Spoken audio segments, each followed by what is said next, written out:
The mystery of the celestial wheels. Ezekiel 1:16. The most terrifying ancient vision did not come from earth, but tore the heavens.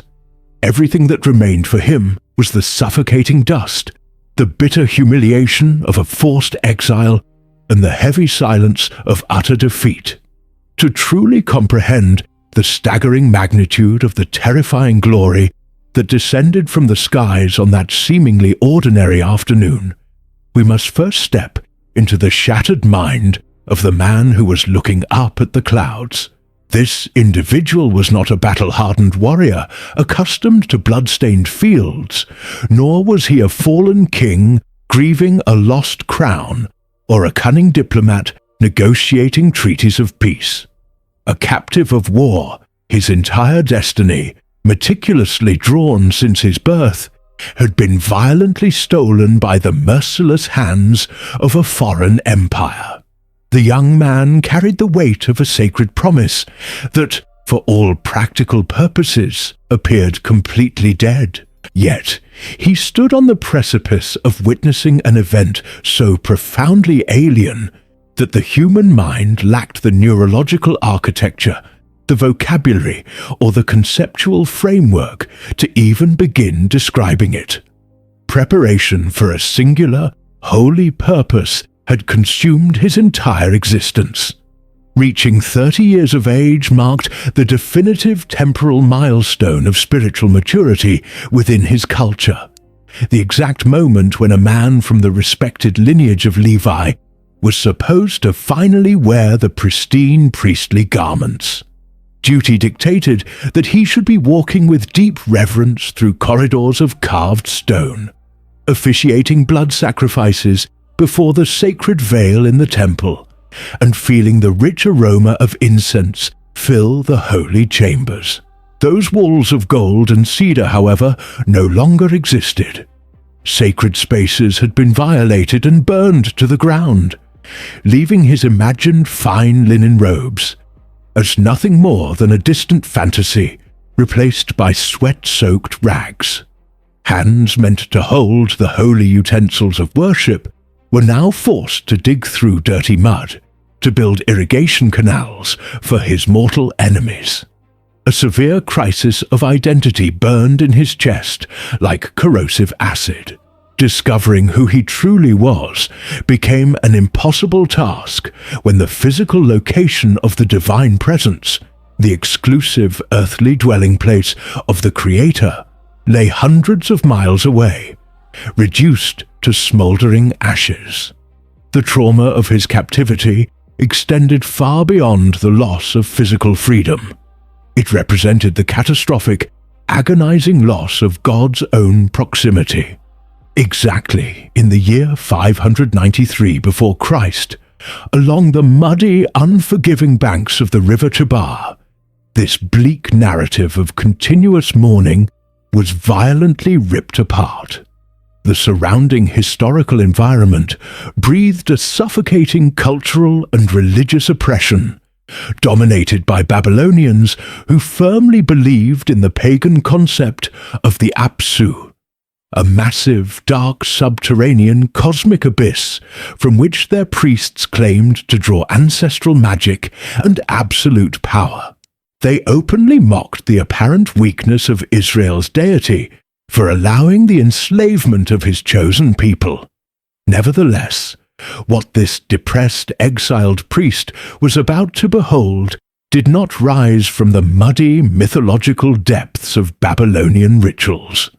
Supreme authority descended from an impenetrable dimension, originating far beyond the visible stars. The sky above the slave camp began to shift its colors at a frightening, unnatural pace. No ordinary desert storm was forming on the flat horizon.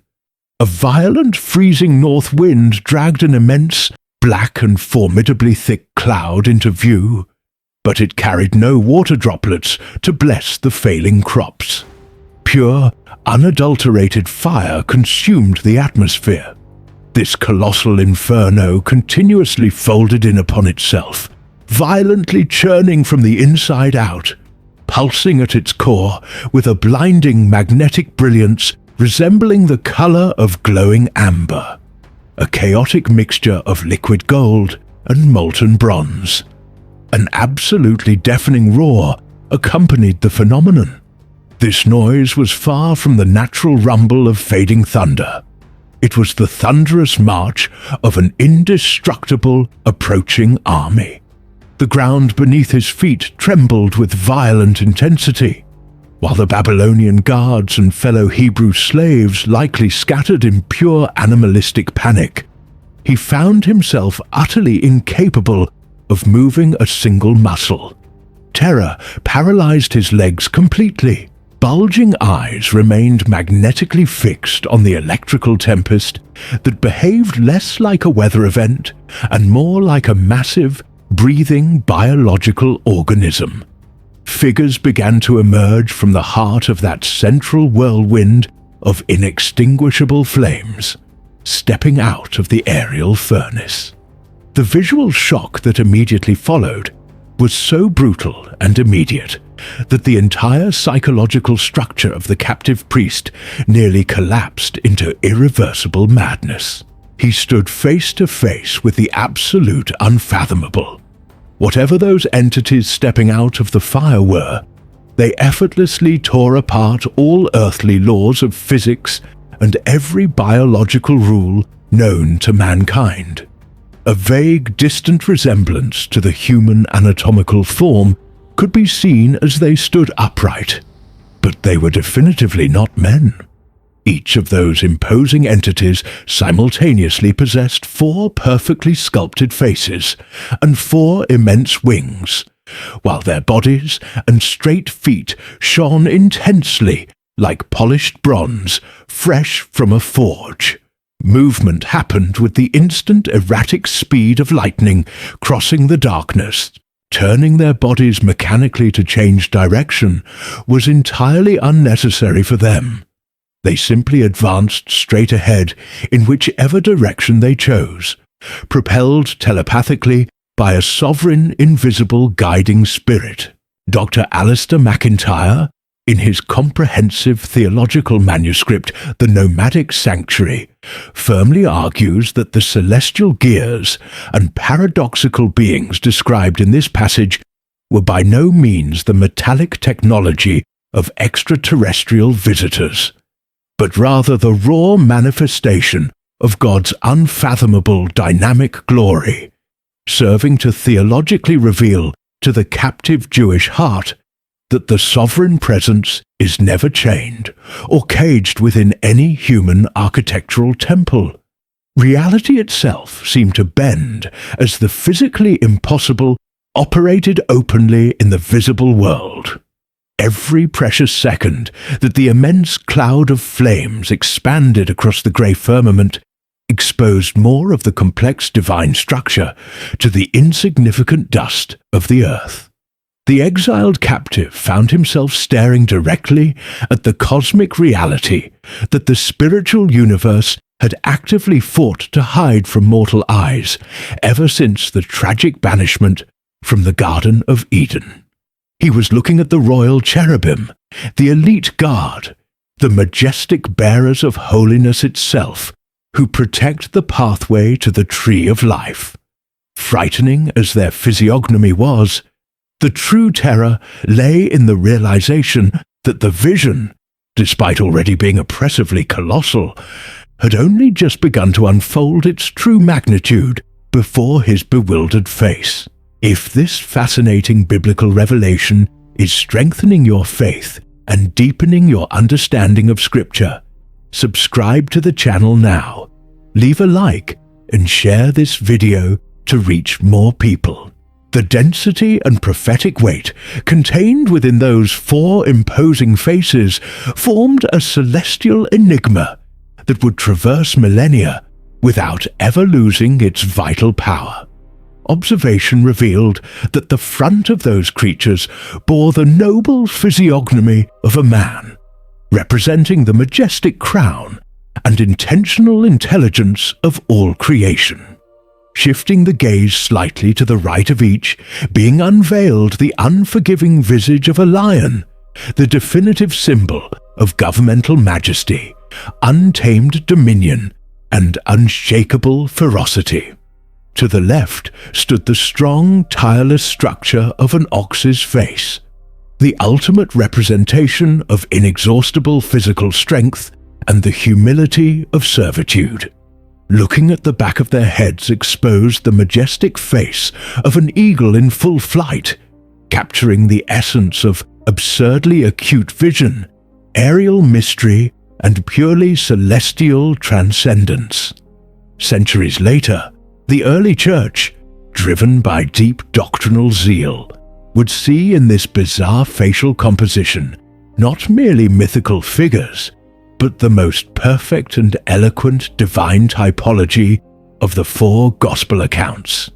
They recognized a complete radiograph of the multiple attributes of the Christ who was destined to come, reigning as a sovereign king, serving as a lowly servant, being born as a mortal man, and existing eternally as the sovereign God. Down in the bitter reddish dust of the Babylonian exile, however, that aesthetic composition did not produce academic theories. It generated only the purest, most absolute and overwhelming terror of majesty in perpetual motion. Trembling uncontrollably on the riverbank, the terrified priest dared to lower his eyes slightly from that fourfold face toward the ground. And precisely at that instant, the phenomenon became exponentially more incomprehensible to human logic. Directly beside each of those four living creatures, almost touching the dusty soil of the earth, stood a gigantic wheel. Instantaneous realization hit his mind that this was no ordinary mechanical structure, crafted from worn wood or iron forged by human hands. These were perfect spiritual gears, radiating their own luminosity, gleaming deeply like the precious stone of beryl. They were translucent, crystalline, and exhaled an intense, vibrant blue-green light. The mechanical shock of the sight resided in the fact that it was not merely a flat, rotating disc like the war wheels Babylonian chariots used to massacre rebels. The architecture of that structure displayed one wheel perfectly fitted transversely inside another wheel. A gigantic celestial gyroscope had been built with flawless, terrifying symmetry, designed to move multidimensionally without any friction or physical impediment. Rolling over the muddy ground and tearing up the soil was beneath them. They levitated smoothly, gliding silently and advancing toward any of the four cardinal points simultaneously. Exemption from the primitive need to make curves to alter their trajectory meant they were always ready to go anywhere at any given moment. Inanimate pieces of a cosmic mechanism could never describe what hovered there. These structures were intrinsically endowed with abundant life. The absolute pinnacle of dread and perplexity pushed the limits of human mental capacity when he noticed the most astonishing detail of the entire chariot through the veil of amber light.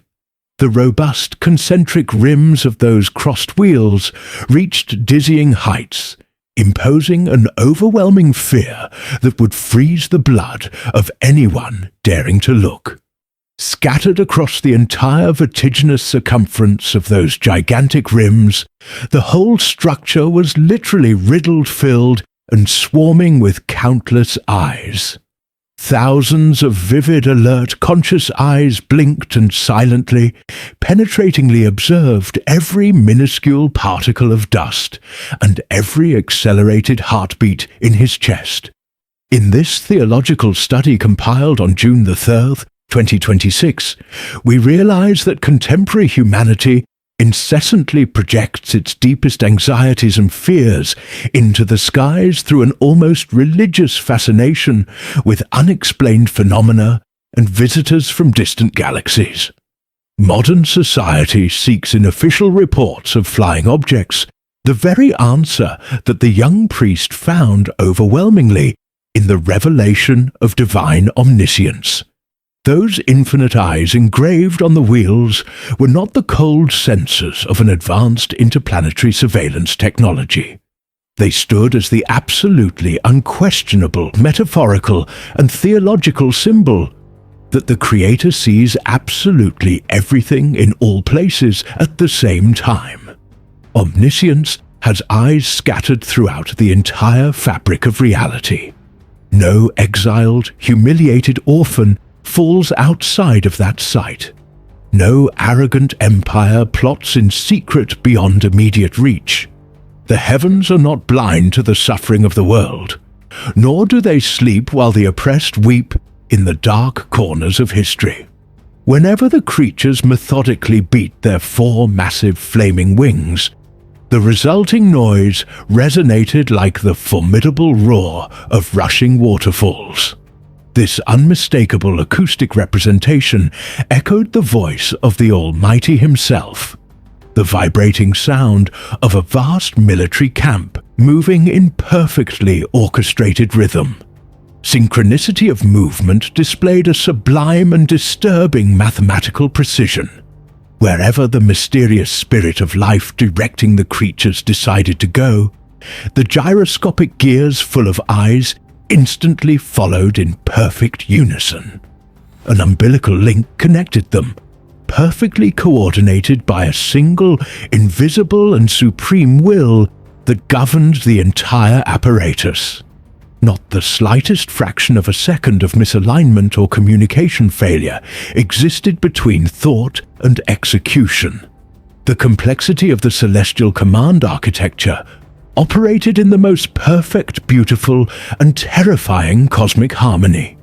Standing immobilized, the prophet observed in a deep trance as the immense wings of the creatures touched at their tips, creating a magnificent, dynamic, supernatural choreography of fire curtains and lightning arcs. Beneath all that massive, shimmering, spiritual machinery pulsing with its own life, the sandy ground of Babylon vibrated violently. The planet itself seemed to groan, lacking the necessary density to support even a fraction of the invisible majesty slowly landing there.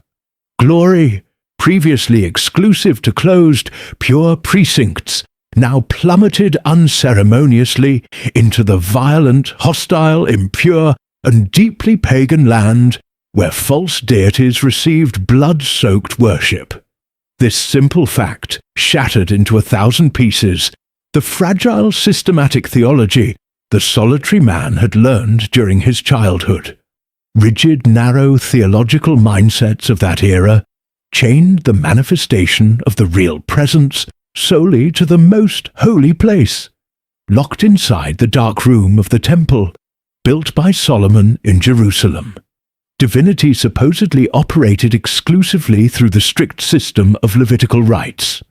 Yet, right before eyes that struggled to process the image, upon the mentally and spiritually polluted plains of a brutal people, uncreated and perpetual glory descended.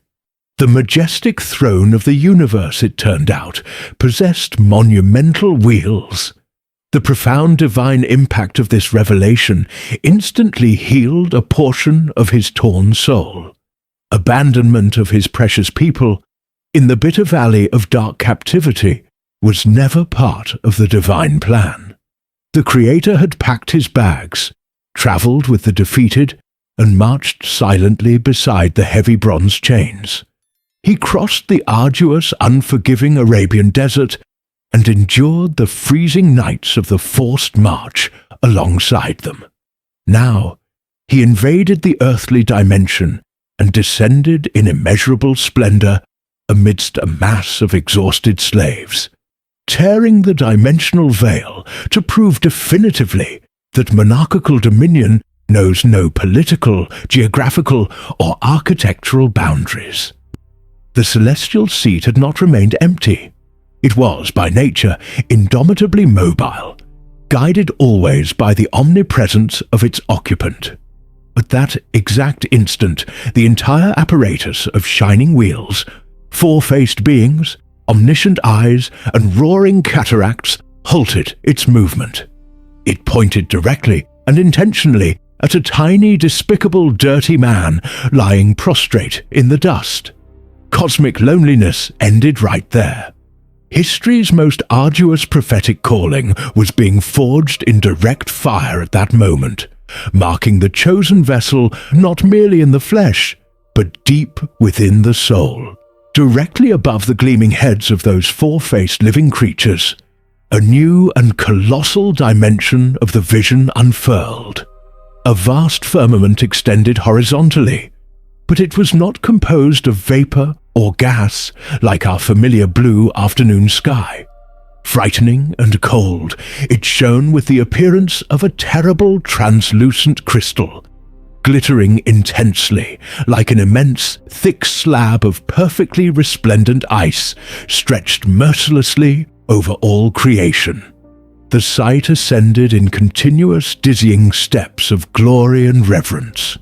From the complex multidimensional gears filled with watchful eyes, past the immense winged creatures burning like coals, the captive's desperate attention was drawn toward the absolute pinnacle, resting serenely above that terrifying crystalline expanse.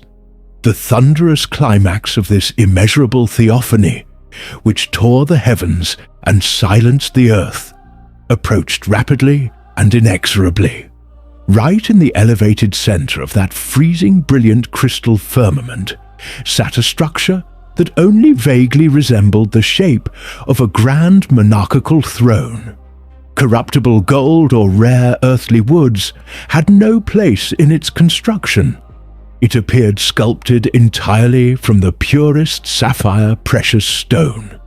An astonishing shade of blue, unfathomably deep, perfectly solid, gleaming, and transparent all at once, dominated the space. Majestically seated upon the unbearable glory of that cosmic governmental chair was the radiant likeness of the glory of a human form. This sovereign figure, however, was not forged by earthly genetics, made of corruptible flesh and limiting blood. From the luminous mark of his loins upward, he resembled the intensity of pure, immaculate, brilliant metal melting under the most extreme temperature, merging with the celestial environment in an inaccessible blaze. From his loins downward, a living furnace of burning, consuming flames raged. The untamed fire did not merely act as a garment casually covering him. It actively emanated from deep within his very essence, radiating vertically and horizontally like a central sun defying collapse. Drawn majestically around his central splendor, encircling all that oppressive, indescribable majesty that blinded the mortal observer, hovered the soft light of an enormous, perfectly shaped rainbow, shining in the dense clouds exactly as it does on a vibrant day of torrential rain. Much more than a simple optical phenomenon, this ark served as the irrevocable seal and absolute reaffirmation of the eternal covenant of peace. The very same multicolored bow hung as a promise in the washed skies of the primitive earth, after the destructive flood in the historical days of Noah, now appeared, brilliantly crowning the imposing, invincible chariot of the divine mobile throne, resting over lost Babylon. Unquestionably, it carried within the swirling furnace of clouds the terrible righteous fire of imminent judgment meant to cleanse the nations of their rebellion. Masterfully, however, all this devastating force of annihilation was perfectly surrounded, tempered, and enveloped by the beautiful, colorful, and gentle pictorial promise of undeserved mercy. As we peer through the yellowed pages of antiquity to observe the magnetic oppressive center of this immense illuminated abyss hovering above mortal heads, we find ourselves reflecting deeply on our condition. We are essentially fragile organic minds trying to comprehend the blinding architecture of infinity, constantly collapsing under the weight of a perfection we can never achieve, realizing that our fleeting existence is but a shadow before the immortal splendor that threatens to crush us not out of vindictive hatred, but simply by the absolute radiant mass of its consuming holiness. When the intricate mosaic of multidimensional fire, resounding wings, celestial crystals, and gleaming gyroscopes fully unfolded its visual totality, the natural, immediate, and instinctive reaction of that flawed man was not to raise a hand and pose pedantic theological questions. The priest certainly did not draw a parchment to feverishly sketch or coldly analyze with mathematical rigor how the immense celestial gears aligned. Attempting to foolishly catalogue the exact anatomical particularities of the brilliant plumage belonging to those colossal cherubim never crossed his mind. Faced with the infinite incarnate in swirling flames and the absolute weight of omnipotence landing around him, he took the only solitary action left to any creature conceived under the sun. Emitting no sound from vocal cords locked by the absurd shock of encountering the eternal sacred, he simply and silently collapsed to the earth, falling violently and heavily upon his own face in the sandy soil. The massive impact of this spiritual revelation and the deep theological immersion of glimpsing the Merkabah completely obliterated any microscopic drop of superficial religious pride. Any pretension of useless priestly superiority or any trace of the acute debilitating pain of the violent earthly exile that imprisoned him was pulverized into dust within his core. The heavy, dense depression stemming from days and nights locked away on foreign shores, an overwhelming bitterness that had crushed the hearts of all desolate Jews for months, was instantly swept away. A terrifying, crushing, continuous, yet simultaneously invigorating reverential awe completely overtook his small, shaken physical and spiritual existence. Through the ineffable, paralyzing brilliance of the waters of eternity, amidst the polluted margins of exile, a resonant voice carved a path and initiated a supernatural dialogue. That deep voice issued an inestimable, terrifyingly solemn vocational call. The divine commission poured onto those faltering shoulders would be inflexible, exhausting, and unshakable, while simultaneously liberating his soul from temporal prisons. From that moment forward, the pacified, humbled priest would be officially constituted as a vital, unyielding spiritual sentinel, placed permanently and strategically on the dangerous prophetic battlements by the Creator himself. His non-transferable mission demanded the ruthless, continuous task of announcing a sharp truth to a stubborn people with insensitive hearts. His spiritual journey dictated that he would prophetically devour a long mystical scroll filled to the brim with harsh, tearing words regarding coming dark laments and tortuous sorrows. Nevertheless, an insurmountable certainty flooded his being. Sovereign divinity unflinchingly held the unbreakable reins and actively commanded the untamable machine, and all the chaotic wheels meticulously regulating the tumultuous history of nations transitioning through the troubled human trajectory across chronological time. Gradually and painlessly, the thunderous manifestation and formidable celestial vision contracted upon the high clouds and suddenly disappeared into the sky of fine sand, closing the enormous cosmic wound. The ordinary course, the natural breathing, and the direction of the new Israelite prophet's fragile spirit under the heavens would change irrevocably. Never again, through through the centuries unfolding in sacred literary scriptures until the absolute limits of the present day, would he walk the mediocre pace of that previous disillusioned routine? With supreme firmness, the majestically large crossed wheels, encrusted by the infinite hypnotic twinkling of eternal eyes of vigilance, executed a subtle rotary deviation and elevated their direction forcefully toward the vast abyss of the skies. They submerged once more into their secret dimension, followed by the gradual gathering of the immense chariot driven invisibly by the strident noise echoing from the synchronized flight of flaming angels.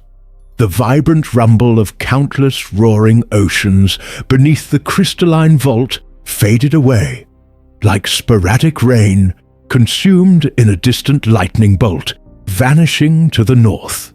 Yet, the penetrating, burning, inextinguishable fervor of those immense purifying flames continued burning silently and infinitely within his regenerated heart of flesh, gathering every sparse thread and loose residue of invisible strength, miraculously left attached to his trembling carcass. The man finally lifted the fragile weight of his scraped knees. Shaking the dust from his garments, he stood up, looking toward the calmed clouds under the irreducible new light of permanently transformed convictions. He consciously realized in that sublime illuminated ending that within the merciless abyss deepened by the human tragedies of fallen men, there simply would never be any refuge hidden or dark enough to escape the splendid, infinite, and insurmountable, radiant clarity of the invisible magic wheels. The absolute king does not cease his march over countless planets. The unreachable, resplendent, uncreated, omnipotent throne is not limited to the dusty geology of mortals. It was, still is, and will always continue in uninterrupted movement through the air to embrace the suffering in continuous exile. That immense mystical wheel, the overwhelming golden whirlwind descending majestically, proved on the dry, muddy foreign field that the inevitable lighthouse on its indescribable track confirmed the undeniable sublime certainty. The immutable lines of sacred final providence, generating and guiding the vital breath of eternity with an unprecedented rhythm of total redemption, do not merely observe with lethargic indifference. Under the overwhelming thunder of that unshakable cosmic manifestation, the gears of salvation had already undoubtedly and magnificently touched the muddy waters of the fallen world, silently and gloriously beginning their work once and for all in the dusty dirt of ancient Babylon.